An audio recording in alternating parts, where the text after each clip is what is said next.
Ang topic natin ngayon is about faith. About faith. By the way, what is faith?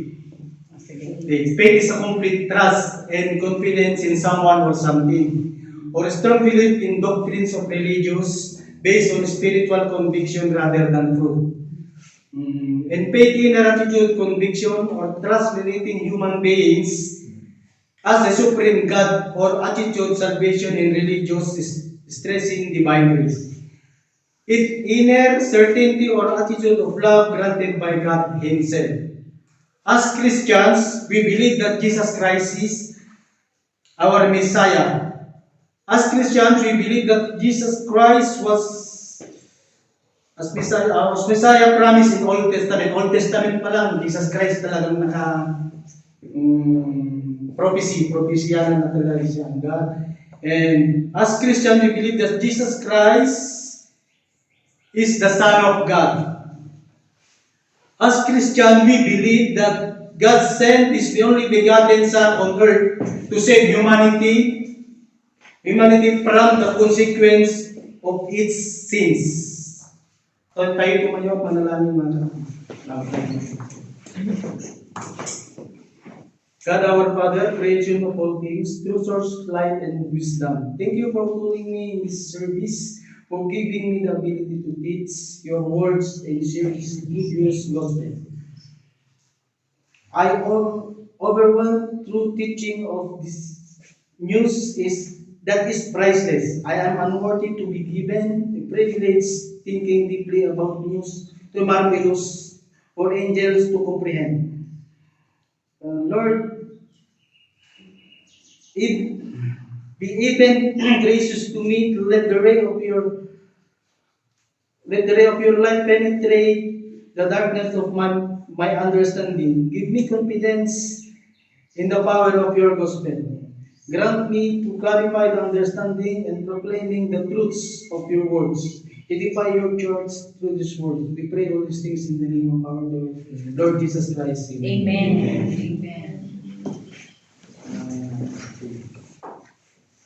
Let's open our Bible, better, mga application. Hindi na uso yung Bible ngayon, application na. Verse 1, pakibasa bro Randy. Verse 1, now faith, the substance of things, hope for the evidence of things not seen. The word of God. Now faith is the substance of things, hope for the evidence of things not seen. Now faith is the assurance of things, hope for the conviction of things not seen. Ang pananampalataya ay pagtitiwala na mangyayari sa ating mga inasahan at katiyakan tungkol sa mga bagay na hindi nakikita. It is about having confidence and hope in the promise, the word of God, and revealed to us, taking God His own words, knowing that He is too faithful to pay and will never on His promise, because He is not men should lie. Ang promise ng God, hindi niya binabawi kasi hindi siya parang tao na di ba, mag-promise ka tapos ay hindi. Tapos siya, kung anong sinabi niya, tutuparin niya. Hindi niya binabawi yun. Kung limbawa, si Sis Jane ay yayaman sa 2050, sabi niya, yayaman niya. Hindi niya mabawi yun. 2050 pa. Ay, hindi. Ganun niya, kung anong sinabi niya, matutupad yun. Hindi na mabawi. Hindi kagaya ng tao na nagpangako ka, babawin mo. Sabi mo, pinangako mo na. Nagpangako na ako, tutuparin ko pa.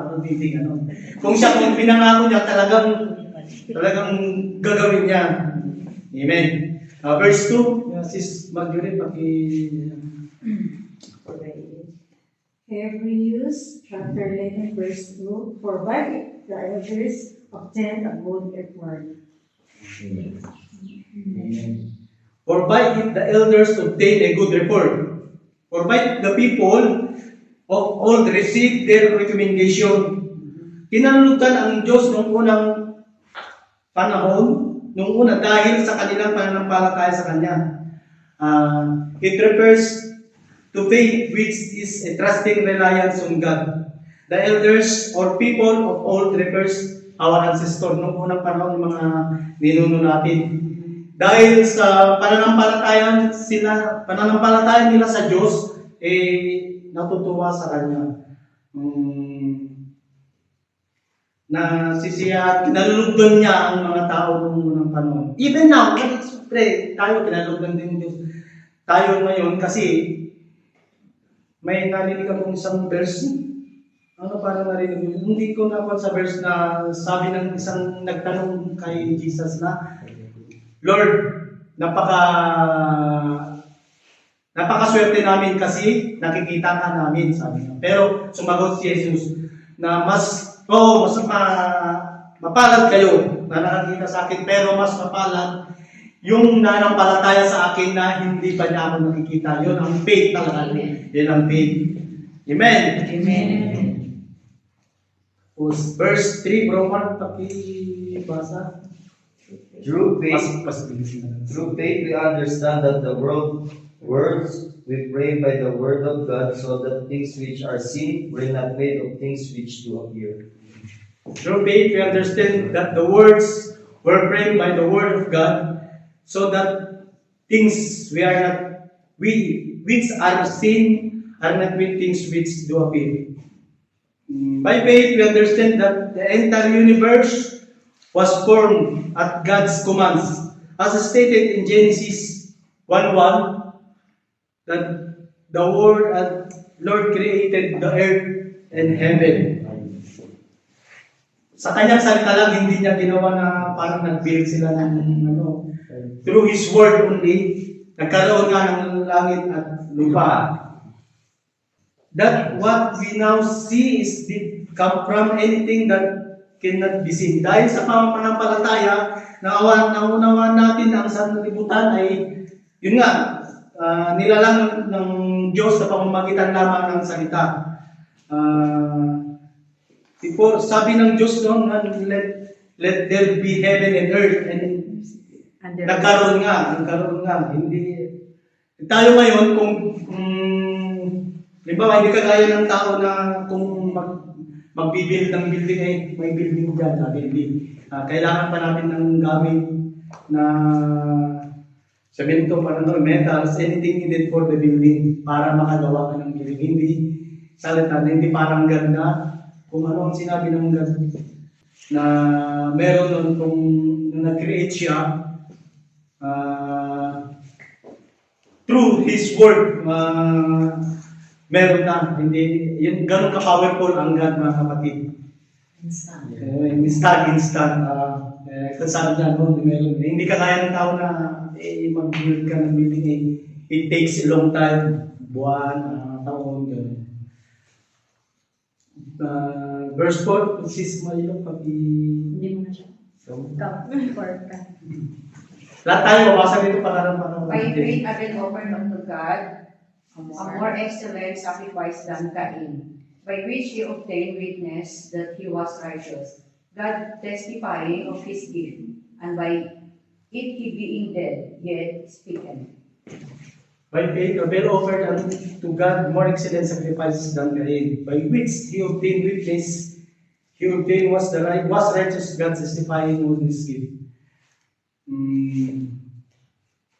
By faith, Abel offered good to God a more acceptable sacrifice.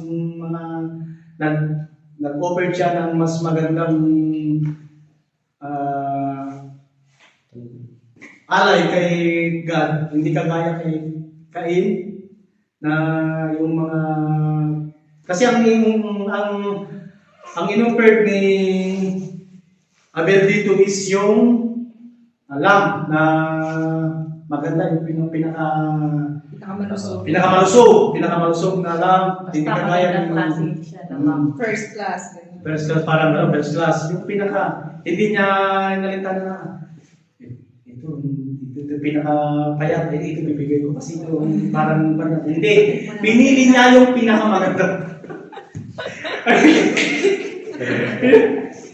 Bakit nag-offer mo? Sa atin naman, kahit anong pagkatao mo kung magkakasagat ka mo. Hindi yun sa offer, hindi yun sa offer yun. Kaya, with, kaya,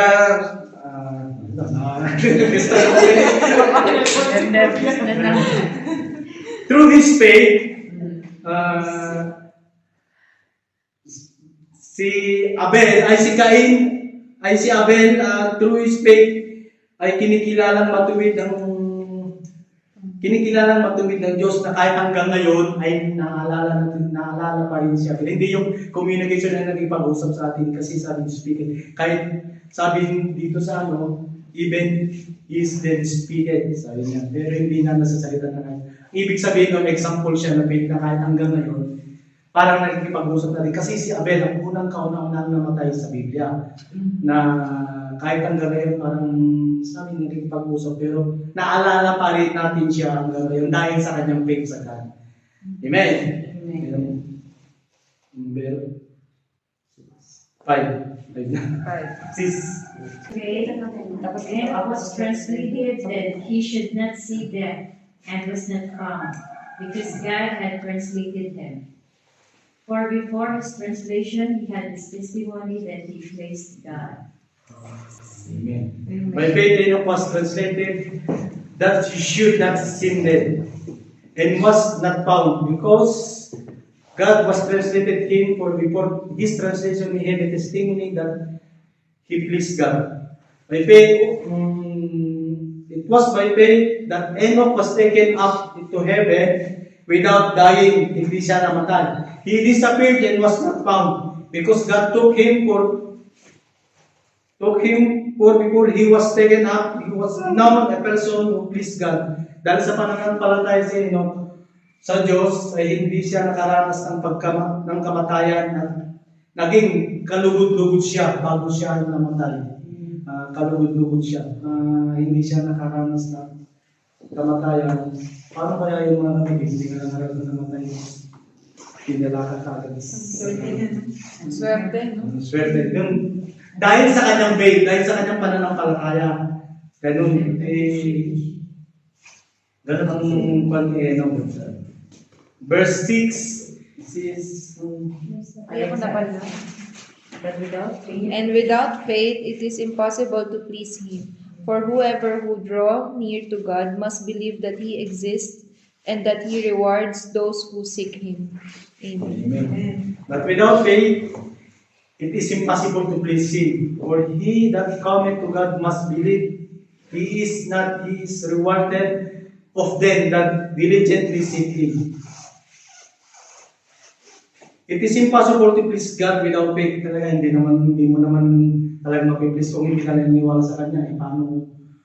Paano mo siya mapapasaya? Please. Hindi yung please na please. Hindi. Please is meaning mapapasaya. Anyone who wants to come to Him must believe that God exists, that He rewards those who sincerely seek Him.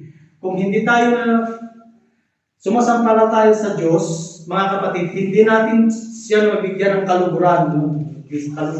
Sapagkat sinumang sumampalataya sa Diyos, sumampalataya na may Diyos at nananalig sa Kanya, mabibigyan ng rewards.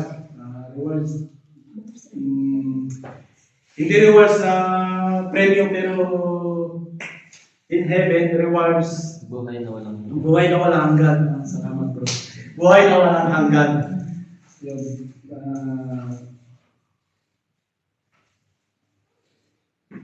Bilisan lang natin mga kapatid. Verse 7. This is Jeremy.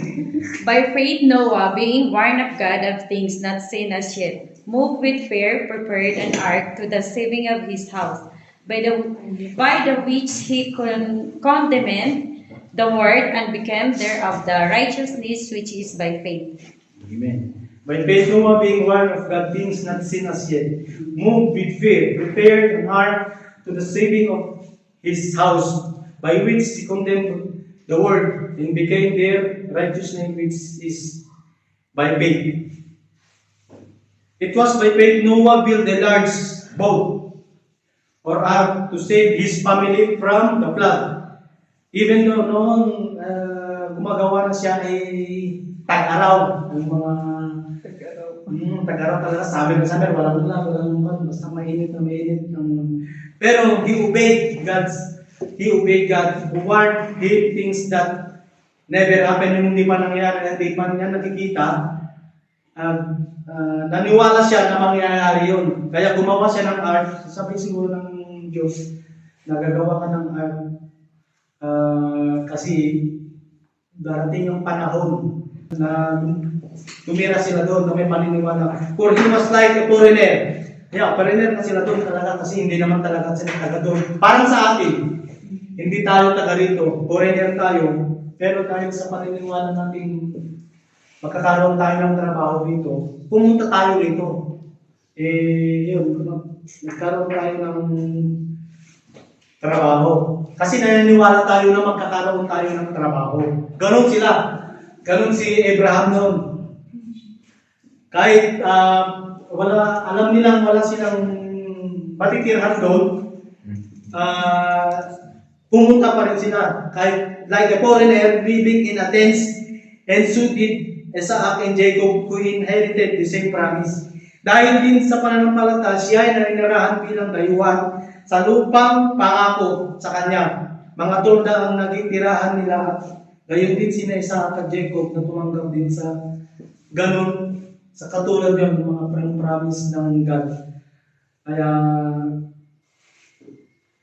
nanirahan sila na wala mo hindi ganitong building, hindi ganong bahay, hindi ganong kundi tulda lang ang kanyang tirahan. Ang kanilang tirahan kasi bilang dayuhan wala silang sarili bahay. Kaya sa atin, sila hindi na tayo dito, wala tayong tirahan, kaya nagre-rental tayo, kaya ganon. Ganon din sa kanila, mga kapatid. Vested na tayo. Pwede ba kung 30 na?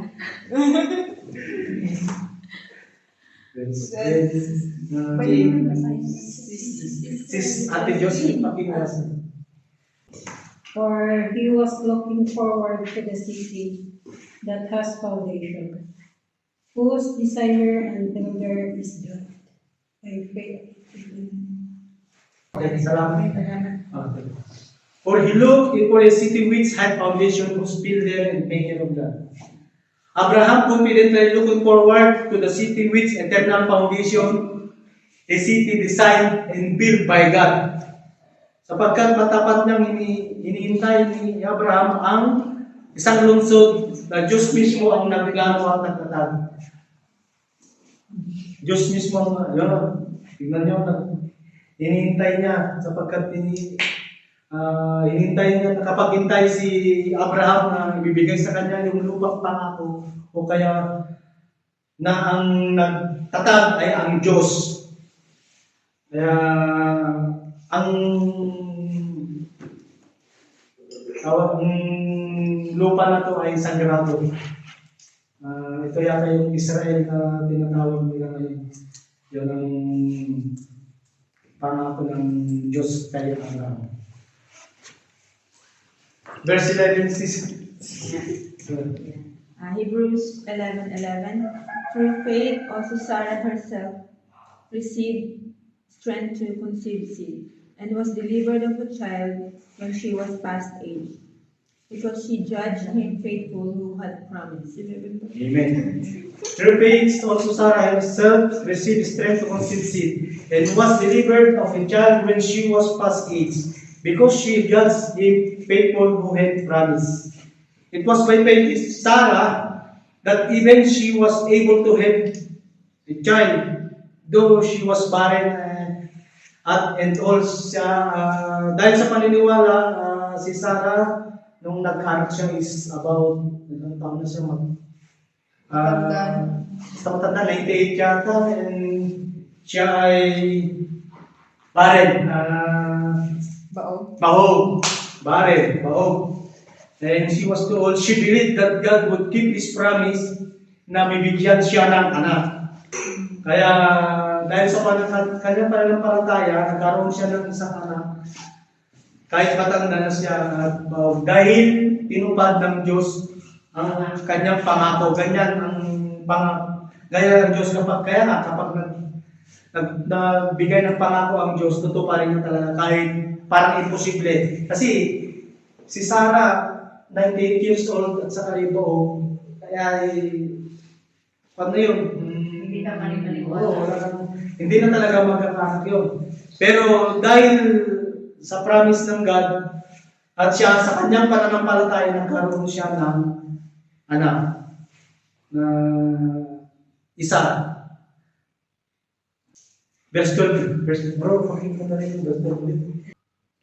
Therefore sprang there even of one, and him as good as dead, so many as the stars of the skies in multitude, and as the sun which by the sea sure innumerable.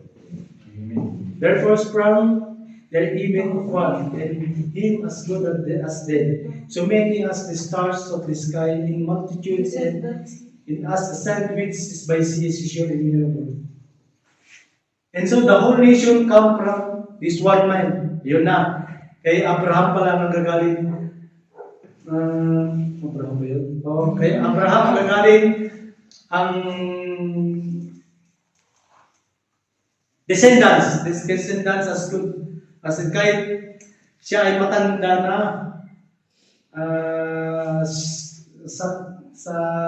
sa kanila manggagaling ang ano ba yung Tagalog ng descendants?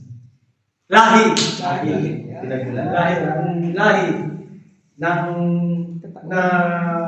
kasi sabi ng Panginoon kay Abraham na paparamihin ang kanyang lahi na parang biguin na hindi nabibilang at parang sand sa seashore. Ganun kadami ang bibigay ng Diyos na lahi kay Ibrahim na pinangako niya. Verse 30. Verse 30 na. Verse 30. Hebrews chapter 11, verse 13. These all died in faith, that having received the promises, that having seen them afar off, and were persuaded of them, and embraced them, and confessed that they were strangers and pilgrims on the earth. All these people died, but still believing in God had promised them. They did not receive what's the promise, but they saw it from afar, a distance which welcomed it. They agreed that they were foreigners and strangers here on earth. So, kapatid, tingnan niyo kung gaano yung loyalty nila kay God. Na kahit namatay na sila, pero still believing in God. Kahit hindi man nila natanggap yung promise ng Panginoon, ganun sila, ganun pa rin katindi yung pananampalataya nila or faith nila kay God kasi na kahit hindi nila natanggap yung promise at alam nila na sila ay foreigners na hindi sila dito sa lupa ay isa lang foreigners hindi sila matalaga, hindi naman permanente ang manirahan dito sa lupa. People die and promise that day. Silang lahat ay namatay na pananampalataya sa Diyos. Hindi sila napagkat ang mga ipinangako ng Diyos. Ngunit natanong nila mula sa malayo, kinilala silang mga dayuhan lamang dito sa lupa. Yun. Siyempre, ang promise ng God, hindi nila nakamtan dito, pero sa taas siguro sa heaven, ayun, manakamtan nila. Hindi ko alam kung ano yung promise yun, pero matatapin natin yung later on, mga bawan natin yun. Later on. Verse 16 na, kapatid. Tatanong na tayo sa 16. Para, ano to, mabilisan na lang. What man natin? Pwede naman Sige, kita mo si 16. 16. Sino ba? 16 bro? Para, But now they desire a better country that is in heavenly. Wherefore God is not ashamed to be called their God, for He had prepared for them a city. Amen. But now they desire the better country that is in heaven. Wherefore God is not ashamed to call their God, for He prepared them a city. But then we're looking for a better place, a heavenly homeland. That is why God is not ashamed to be called their God. For He prepared a city for them. Naman, siyempre naman kapag halimbawa, may hinahanap tayo, tapos nabigyan tayo ng napakagandang lugar, kung kaya napakagandang, halimbawa, sabi na lang natin, regalo. At kung sino man ang nabigay, proud ka pa na sa'yo nabigay kasi maganda yung regalo na yun. Pero kung pangit yung regalo, parang hindi na kaya mo na hindi sa akin yan, sabi niya. Hindi sa akin yan, sabi mo. Kasi nahiya ka na hindi maganda yung ibibigay mong regalo na gaya ni God, hindi siya nahihiya na tawagin siyang Panginoon nila kasi nag-prepare siya ng city for them na napakaganda. Hindi lang para sa kanila, para sa ating lahat. Kaya hindi ko ma-express ang ibig kong sabihin. Ayun, basta hindi siya, he is not ashamed, hindi siya nahihiya na tawagin siyang God kasi nag-prepare niya ng napakaganda at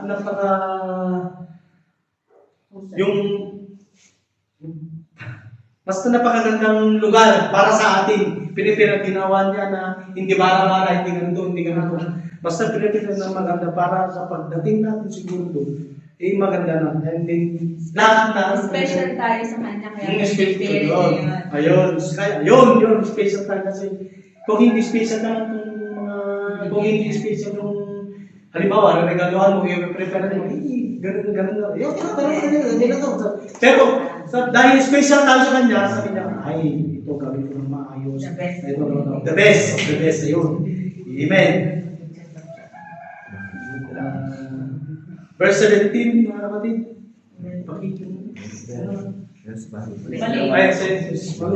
By faith, Abraham, when he was tried, offered of Isaac, and that had received of the promises, offered up his only begotten son. Amen. By faith, Abraham, when he was tried, offered of Isaac, and he tried that hand, received the promises, offered his begotten son.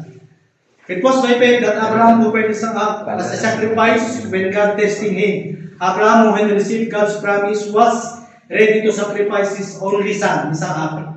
Nang subukin ng Diyos si Abraham sa pananampalataya din ng Diyos sa kanya, naiaalay si Isaac bilang handog sa Diyos. Buong puso niya hinandog ang kaysa-isa niyang anak, gayong ipinangako ng Diyos sa kanya na kay Isaac na nagmumula ang magiging lahi niya. Yun. Ito, mga kapatid, dito. Kaya tinawag na father of faith si Abraham. Kasi nga, yung kaysa-isa niyang anak, i-offer pa niya. Willing niyang i-offer na walang pakundangan na hindi man lang siya nagkalinlangan at sinabi sa Diyos na isa na lang to God. Ba't kukunin mo pa? Matanda na ako. Sabi niya, mga ilang taon na to, mga more than 10, siguro 10, 12 or 14, gano'n. Tapos, hindi pa niya tinanong na, di ba sabi mo na ang lahi ko magpapadami. Bakit mo kukunin? Paano? Bata pa to, wala pang asawa. Paano, kung kinuha mo ito, paano mapaparami ang lahi? Dapat yun ang tanong niya sana, pero hindi. Dahil sa paniniwala niya, ginawa niya yun. Na dahil sa paniniwala din niya na ang Panginoon ay kayang bumuhay ng patay. Kaya naniniwala din siya na pagbalik niya kasi pumunta sila sa mountain na dalawa lang sila kasi iniwan nila yung kasama nila doon sa baba na dito na lang kayo tapos kami na lang dalawa ang pupunta doon, babalik din kami na rin. Ay yung sa paniniwala niya na talagang si Isaac ay mabubuhay ng Diyos. Amen. Kaya tinawag si Abraham na father of faith. Dahil hindi siya nagtutubili. Sa atin, kagaya sa atin, halimbawa, sa pagkain mo na lang, pagkain isang subo mo na lang, tapos i-test ka na, ibigay mo na sa gutom na gutom ka. Ibibigay mo kaya baka hindi. Gutom na gutom ako, uwaw na ako eh. Bakit ko ibigay sa akin na lang, gano'n.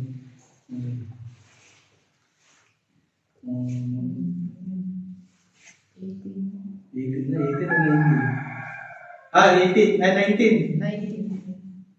19. Sige, pero parang pare-pares lang naman ito. Baka sabi ko na ito na descendants is his name mo yung 19 na tayo mga kapatid. Sino mo mabasa sa 19? 19 ay paliwanag ko na rin ito na O, di yung manukasaan. Bakit di naka-focus? Ayun, Abraham believed that if Isaac died, God was able to bring back his life again, and since Abraham did receive his son from dead. Ayun, na ipaliwanag ko na yung pala. Okay? Sa 20 na tayo mga kapatid. So, kunti na lang to. By faith, Isaac last Jacob and Esau concerning things to come. It was by faith Isaac promised for the future his son, Jacob and Esau. Dahil sa pananampalataya sa Diyos, ginawa din sa kina Jacob at Esau ang pagpapala para sa hinaharap. 21 and 22 bro, Okay. 21 and 22. By faith, Jacob, when he was dying, blessed both the son of Joseph and worship, leaning upon top of his staff.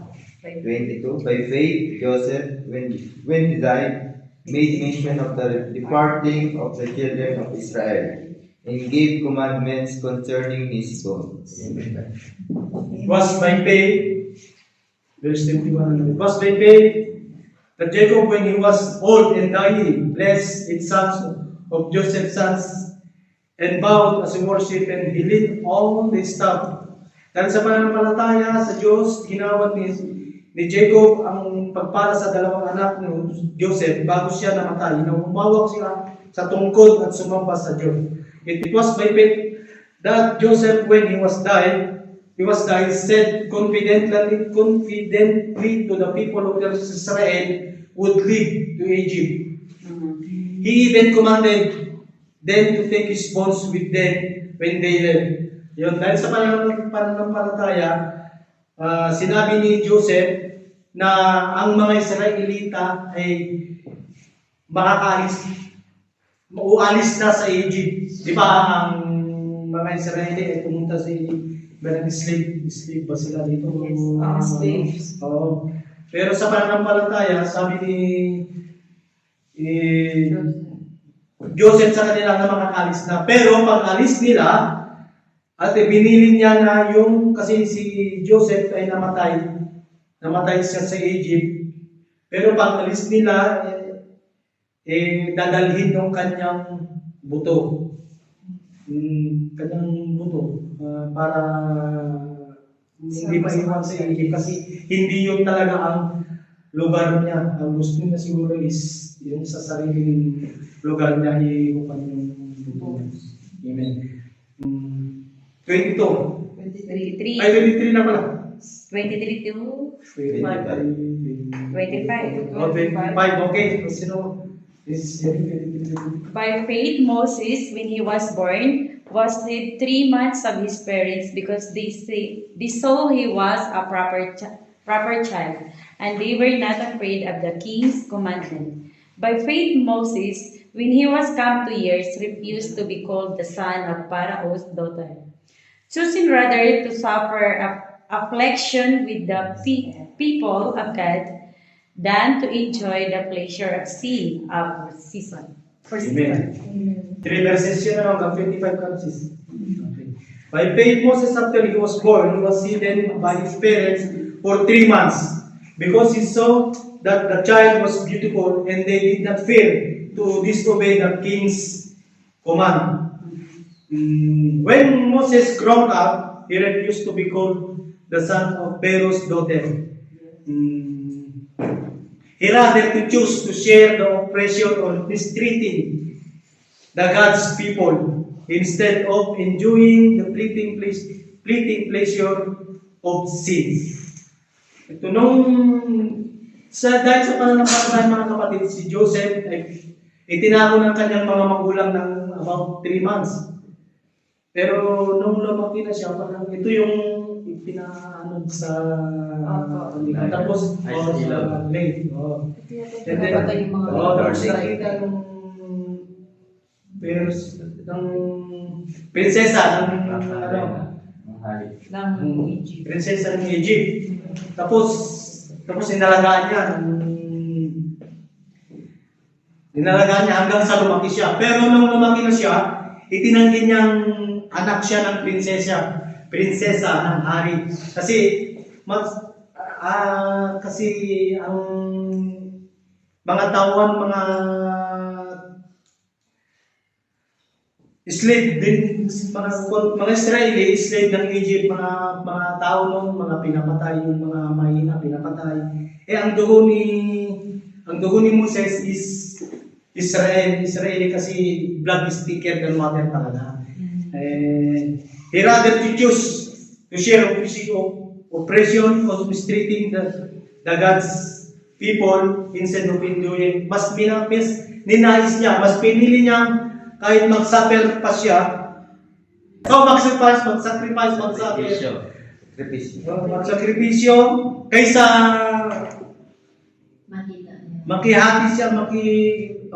makihati sa kaapihan na dinaranas ng anak ng Diyos kaysa magtamasi siya sa panandaliang aliw na nagdudulot ng kasamaan o kasalanan sa mundo.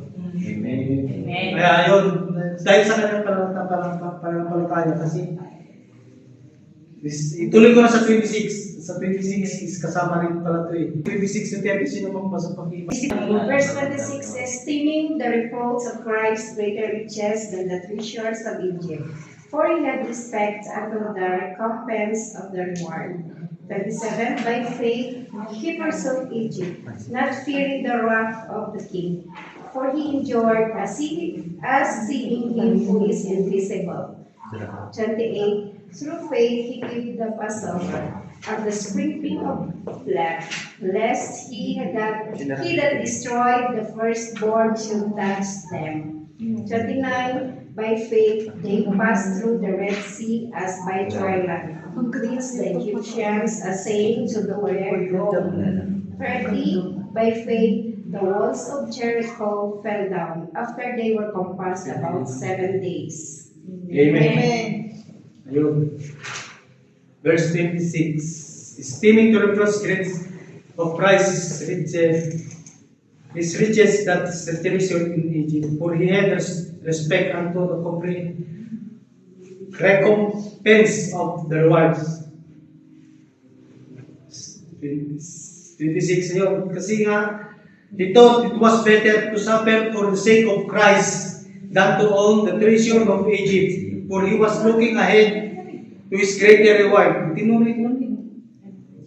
Itinuring niya mas mahalaga ang pagtitiis sa paghihirap dahil sa Mesiyas kaysa sa kayamanan sa Ehipto. Kaya nga mas minabuti niyang gusto niyang magsakripisyo kasama yung mga verse 27, by faith Moses left the land of Egypt, not being afraid of the anger of the kings. He kept right on going because he kept his eyes on the one who is invisible, meaning the God, the one who is invisible. Ang pananampalatayang nag-udyok kay Moses na lisanin ang Ehipto dahil kahit magalit ang hari, matatag ang kanyang kalooban sapagkat para niyang nakita ang Diyos. Ito, mas kaya hindi siya natatakot sa hari, kundi kay Diyos siya na natatakot. Kaya mas pinili na umalis doon kasi alam niya na hindi siya pababayaan ng Panginoon. Amen. 28, it was by faith Moses commanded the people to keep the Passover, to sprinkle blood on the doorpost so that the angel of death would not kill their firstborn son. Dahil sa pananampalataya na iyon, itinatag ang Paskwa at inutos sa mga Israelita, siya ang nag-utos dito is si Moses. Inutos na magbisit o pahiran ng dugo ang pintuan ng mga bahay upang hindi patayin ang anghel na namumuksa sa kanilang panganay. Kasi ito yata yung 7 salot na kapag ng 7 salot. Ito yung kasama sa ito, 7 salot. Kasi ang God nag-utos ng angel na lahat ng dahil sa kasamaan ng Peros nag-utos kasi wala rin silang paniniwala sa Diyos. Nag-utos ng Panginoon ng angel na buksain ang mga bawat panganay. Basta panganay, kahit papahayop man yan o patao. Basta panganay, papatayin. Kaya inutusan din ni Moses ang mga Israeli na bawat bahay ay magbisik ng blood.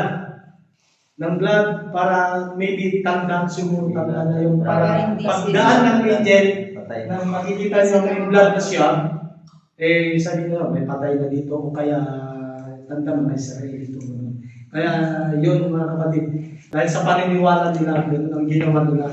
Yung mga hindi naniniwala, hindi na busik, ayun, mga panganay nilang mga namatay. Lahat ng mga panganay, yun, mga panganay man o mga panganay. Kaya kung panganay ka, mamatay ka. Noong unang panahon, pero mo yun. It was by, verse 29, it was by faith that Israel went through the Red Sea as through they were dry on the ground. When an Egyptian tried to follow, they were all drowned. Ito yung mga kapatid. Ang mga Israeli ay naglakad sa Red Sea na nahati. Dahil sa kanilang pananampalataya sa Diyos, nakatuwid sila sa Israel. Nakatuwid ang mga Israelita sa Red Sea parang lumakad lang sa tuyong lupa. Samantalang nalunod ang mga Ehipto. Kasi ang mga Ehipto dito mga kapatid ay wala silang pananampalataya sa Diyos. Kaya nalunod sila. Ay mga Israelita, naniwala sila at may pananampalataya sila sa Diyos. Kaya sinalba sila ng Diyos, mga kapatid. Kaya hindi sila nalunod nung naglakad sila sa dagat na nahati ng pasto ni Moises. And 30 mga kapatid, by faith, the walls of Jericho fell down after where they compassed about 7 days. And 31, by faith, the harlot Rahab is not with them that believed not when she had received the spice with peace. Okay, it was by faith that the people of Israel marched around the city of Jericho for 7 days, and walls came crashing down. It was by faith that Rahab, the harlot or prostitute, was not destroyed with the people in her city who refused to obey God, because she had given a friendly welcome to the spies. Ito yun, parang naalala na to, no? Naalala ng mga kapatid. It was by faith, dapat mas nauna itong 31 kaysa sa 30 kasi bago man itong 31, bago man nilusog ng mga Israeli ang Jericho, ay nagpadala muna sila ng spy na si Harlot Rahab ang nag-entertain sa kanila kasi nang inutusan ng mga commander ng Israeli ang mag-espiya doon sa loob ng Jericho, kasi ang Jericho na pader, hindi basta-basta matitinan yan. Kaya nagpadala sila ng spies para malusog nila yung lugar na yon. Kaya pumunta sila sa bar, si Harlot, si Juan ang na-entertain sa kanila, tapos kumuha sila ng informasyon. And after that, umuwi na sila, tapos nung lusubin na nila yung Jericho, 7 days or 7 weeks, 7 araw silang nag-ikot sa Village na yun. sa village at sa kanilang post. And then, parang sumigaw yata ako, sumigaw ng praise the Lord! Parang kaya ano ang sinigaw nila? Tapos biglang bumagsak. Ngunit, ito ang nakakapagtaka mga kapatid. Dahil sa pananampalataya ni Rahab na isang maruming babae kasi harlot siya, prostitute. Hindi siya napahamak kasama ang mga ayaw pasakop sa Panginoon sa Diyos. Hindi siya napahamak kasi malubog niyang tinanggap at pinatuloy ang mga ispiyang Israelita. Amen. Last na lang tayo, 39 and 40. Hindi ko na rin naman. Kasi sa 39 and 40. And all this, though commended through their faith, did not receive what was promised, since God had provided something better for us, that apart from us they should not be made perfect. Amen. All these people earned a good reputation to their faith, yet not one of them received the promise of God. Since God had provided something better for us, that apart from us, they should not be made perfect. Dahil sa kanilang pananampalataya sa Diyos, nag-iwan sila ng sa kasaysayan na hindi makakalimutan kailanman. Bagamat sila ay pinarangalan sa pamamagitan ng pananampalataya, hindi nila tinatatanggap ang mga ipinangako ng Diyos. Sapagkat, mga kapatid, hindi man ipinigay ng Diyos yung pangako sa kanila sapagkat may mas magandang plano ang Diyos para sa atin upang maging ganap, maging perfect, maging ganap, kasama tayo, mga kapatid. Ayun na. Kaya hindi binigay kasi nga, kung binigay niya parang wala na tayo, hindi na tayo, mga hintil tayo. Siyempre, tinutukoy dito mga Israeli, mga kapatid. Kaya nung hindi nila tinanggap ng Jesus Christ, tayo mga hintil, parang binaling ba, parang ganun. Kaya swerte tayo. Hindi nila pagtanggap kay God, mga Israeli, may kapuluhan din sa atin. Kasi kung pinanggap, siyempre na tayo. Kaya yun, ang kapatid. Conclusion na. Faith. Conclusion, faith is Christ, and one might have been more than precious than gold.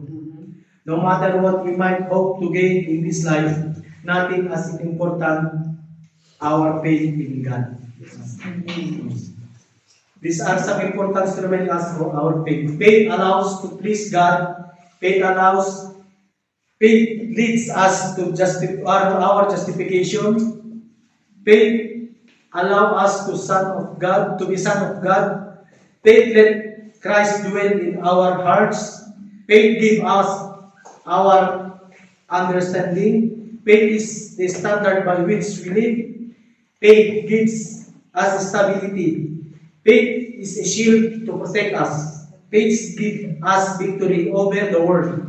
And faith saves us. If we keep the faith, we will receive the reward of a crown of righteousness. The crown of righteousness if we faith.